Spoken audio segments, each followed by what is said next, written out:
But I have a different take on why it's something than I think Nick will have. Okay. Look, I'm sure it bothers Russ that Patrick Beverley, who hasn't been half the player that Russ has been historically. 10%. And has been there for all of, 2 weeks, is coming in there acting like he's Isaiah Thomas, like the bad boy Pistons leader, right? Yeah. Getting everybody together. LeBron did go over. Sure, It's like, team LeBron was listening. Yeah, LeBron was listening. But I'm sure that rubs him the wrong way. But that's not the big deal. This is bigger than that. This episode, Nick, is a harbinger of what's to come. And what it is that Russell Westbrook is not built to be a role player. And that's what they're asking him to be. Last night, in 25 minutes, he took 3 shots. They want Russ to be a role player, and I think he's sincere. I think he's going to try. I think he's going to say the right things, but it is not in him. He doesn't have the mentality, the makeup, or to be honest, even the skill set. Yeah, he doesn't. And so where it's going to come out, Nick, is things like this: body language, facial expressions, size, and I'm going to give you an example that both of you this will drive the point home. If you were all of a sudden asked by the producers, you know what, Nick, just moderate. Just introduce the topics. Don't let Chris and Wilds handle the debate, giving their opinions. I've mentioned that. You just drop the topic off. As an idea. I don't even know if you try, but maybe you try for the goodness of the show. Myself, right. I wouldn't be able to do it. Even if you wanted to, you couldn't do it. And that's what Russell Westbrook is. He can't. Yeah. Like Allen Iverson couldn't. No. And that's what they're going to. This is a harbinger of things to come in LA. Listen. So it's something on every level. Every level. On every level, it's something. First of all, Patrick Beverley, stop. What? That's being a good leader? Hold on a second here. Sometimes it is recognizing your surroundings and sometimes managing up and managing down. And I don't know who made Patrick Beverley a manager, but he made himself one. And if you have any self-awareness whatsoever, you recognize, you know what? Let me, if I'm going to, at the end of the season, be the guy getting everyone together. Let's slowly dip our toes in the pool. Let's slowly build some team chemistry. Let's build some team unity. Not in the preseason already be barking at guys about defensive assignments and huddling up. So, Nick, why did LeBron and Anthony Davis listen? Because LeBron and Anthony Davis have 2 things going for them. Russ does not right now. One is they are so far and away not only historically better players than Patrick Beverley, but still currently so much more valuable and important and better players than Patrick Beverley that they can almost play. They can, what's the word? Where you not play a charade's the wrong word, but it's not a big deal. Exactly right. They can pay lip service to it. Right. Okay, Pat, whatever you want. The other thing is Patrick Beverley's not coming for any of their minutes. Patrick Beverley's not coming for any of their shots, not coming for anything. Patrick Beverley, so it's something in that Beverley is going to get on everybody's nerves, and while LeBron might be able to deal with it in a preseason game that doesn't really matter, let him bark at LeBron in the 4th quarter of a game that does matter and see how it works. And he will, probably. Of course he will, because he thinks every team is the Timberwolves, where he also thinks he is the reason the Timberwolves made the leap, not Anthony Edwards. Because he's just totally delusional about where he is. But here's the other thing that's a problem, because what Bruce said is correct. And Russell Westbrook, while he's been a professional and he's been a good soldier throughout this, does not want to be there. Nobody wants to be somewhere they are not wanted or somewhere they are not needed. And I don't think Russell Westbrook thought he was going to end up starting the year with the Lakers. But he is going to end up starting the year with the Lakers. And the last point, Wiles, I think it's something is, I think it is really important that the Lakers not get off to a brutal start. And their first handful of games, Warriors, Clippers, Blazers, Nuggets, Timberwolves, Nuggets again, New Orleans.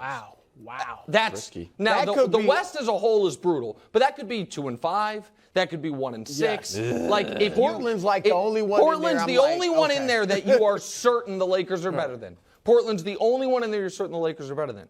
And this whole idea from the Lakers front office is, we're going to try this. And then if it doesn't work, we're going to pull the ripcord. We all know they're eventually going to pull the ripcord.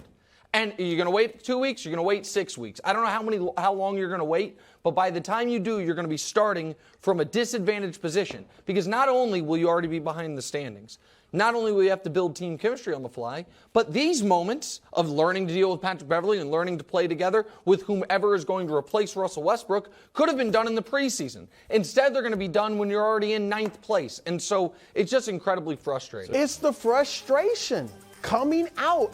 Look, he's saying the right thing. He wants to do the right thing. He can't. Yeah. He just can't. And it's going to come out in various ways. All right? The huddle, just silly stuff like this, sitting on the bench, not paying attention, size when Beverly takes a crazy shot and Russ is on the bench, like signifying everybody, like, you believe they're playing him over me? Like, that's what it's going to come out in ways like this. With some consistency, though, he did put up a horrible three-pointer that went off the back rim of the back. Well, that's the other. Just from a he ain't even built to be a role player. Pure basketball perspective, it also doesn't make sense. The idea, Patrick Beverley is a bad shooter. Okay, I understand you look at his numbers like, oh, he's not terrible. 100% of his shots in his career has been wide open. And last year he was a bad three-point shooter despite that. We know Russ is a bad shooter. Anthony Davis is coming off a year shooting 18% from three. Now, luckily, they say that he said his wrist was an issue. We'll see if he gets back to what he was a couple years ago. But there's basketball reasons that this is going to be a problem. But the non-basketball reasons are just so obvious and glaring.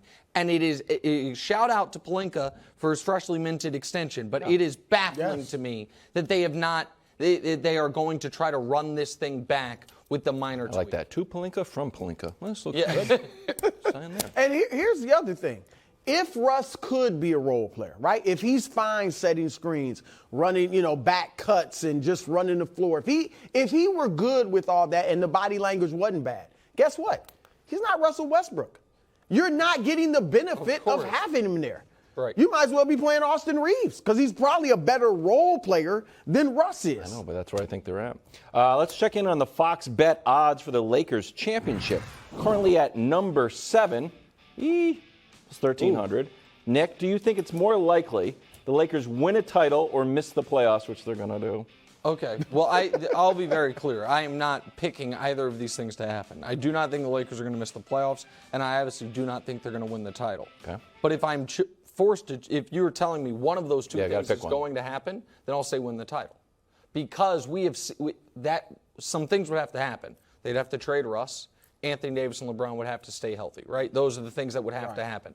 I believe LeBron's going to play more than 60 games this year. I don't think LeBron's going to suffer another injury. Anthony Davis, that's a coin flip. He's saying the right things. Can I push back on the LeBron? Sure. How many games he's going to play? Do you think there's going to be built-in days for him to take off, yes, like injury prevention days? Yes, I think LeBron is going to go through this year without suffering a significant injury. I think that people are assuming he will. I'm not going to act like it's a lock that he won't. Injuries obviously happen. But I also don't think he's a guy whose body is breaking down. I think he's a guy who has not recovered from injuries as quickly as he did as in his youth, which was instantaneous almost. But I have seen the Lakers win the title with LeBron and Anthony Davis and role players. Well, I have proof of concept of it. And it wasn't I understand everyone says, oh, it was the bubble. Fine. But they had the best record in the West before the bubble. They ran through the playoffs. And the very next year, with the same team mostly, they had the best record in the West before LeBron got hurt. So I know that can work. I don't think the Lakers are going to be a disaster again the way they were last year because, A, I don't think LeBron and AD are going to get hurt, Brew, and B, I think they aren't going to try to keep hitting their head against the wall with Russ. So because of that, if I'm forced to choose between the two, I would say they win the title. They still have 2 of the 10 best players in the sport. I don't hate your answer. All right, I'm like you. I'm not picking either. I think they make the playoffs, and I think they get beat in the playoffs, don't get to the finals. But I'm going to go with more likely to miss the playoffs because I'm not believing, I hate to say it, that they're going to stay healthy. I hope they do. Anthony Davis, after weeks of saying, I want to play all 82 games, missed the second preseason game with back. Yeah, but still, it was a back injury. It wasn't. He was supposed to play. Hours before the game, Darvin Ham thinks he's playing, and then he has lower back pain. All right, LeBron, Nick, this is age. The age isn't showing in his production. In his performance, correct. It's showing in the injuries. 3 of his 4 seasons in LA, he's had a significant injury. The one he didn't, they had 3-4 months off. Same thing goes for Anthony Davis, but they had 3-4 months off, and he was able to play the whole year. So I think an injury is probably likely to one of their top 2 players. And then, Nick, they have no shooting. I know it's preseason, but they're shooting 29% from 3. All right, that would have been dead last in the league last year. They were 22nd last year. So I don't think they can guard these younger athletic teams. So I don't think I think it's more likely they miss the Quickly, playoffs. where do you think Russ goes if they make a move? Oh, I You're still think big on the that Pacers trade thing? Bruce Is it been only talking about Indiana? forever is Indiana. I think don't he's think it's right. gonna happen. I just thought when it comes, you also were going to say miss the playoffs, right? Yeah, I think they're I gonna think right now there are. You think they're going to? I I think they're going to miss. Yeah, See, well, I'm not but it's saying not they're fun to going talk to. about. Yeah, LeBron played 56 games. AD played 40. I'm just nervous about them, but I don't want to. I think there's 4. I think there's only 4 teams in the West that we can say definitively are better than them. The Clippers, the Warriors, the Mavs, and the Nuggets. Those 4. Then there's another 4 that to me are in the same group. Not definitive? To me, the Grizzlies are not Wow. definitively Really? better. I They're think Grizzlies, Pelicans, T-Wolves, and Suns are in the same group as the Lakers. The Suns, I know they won 65 games. I think they had a really rough offseason. I want to see how it starts for these teams. The Grizzlies are a team, it wouldn't be shocking if the Grizzlies have a similar, not as dramatic, but step back like Atlanta did last year, where it's like, wow, that's great, and then you take a slight step back. Like that wouldn't be. I can't see that. I'm not saying they're going to do what Atlanta did and miss the playoffs, but I'm not ready to pencil the Grizzlies. Yeah, as you're the out. top I'm 2 back seed. in on Ja. I got one guy out. I got He's Ja. Ja. Thanks for watching. Subscribe here to get more from the show and to check out clips from other shows on FS1.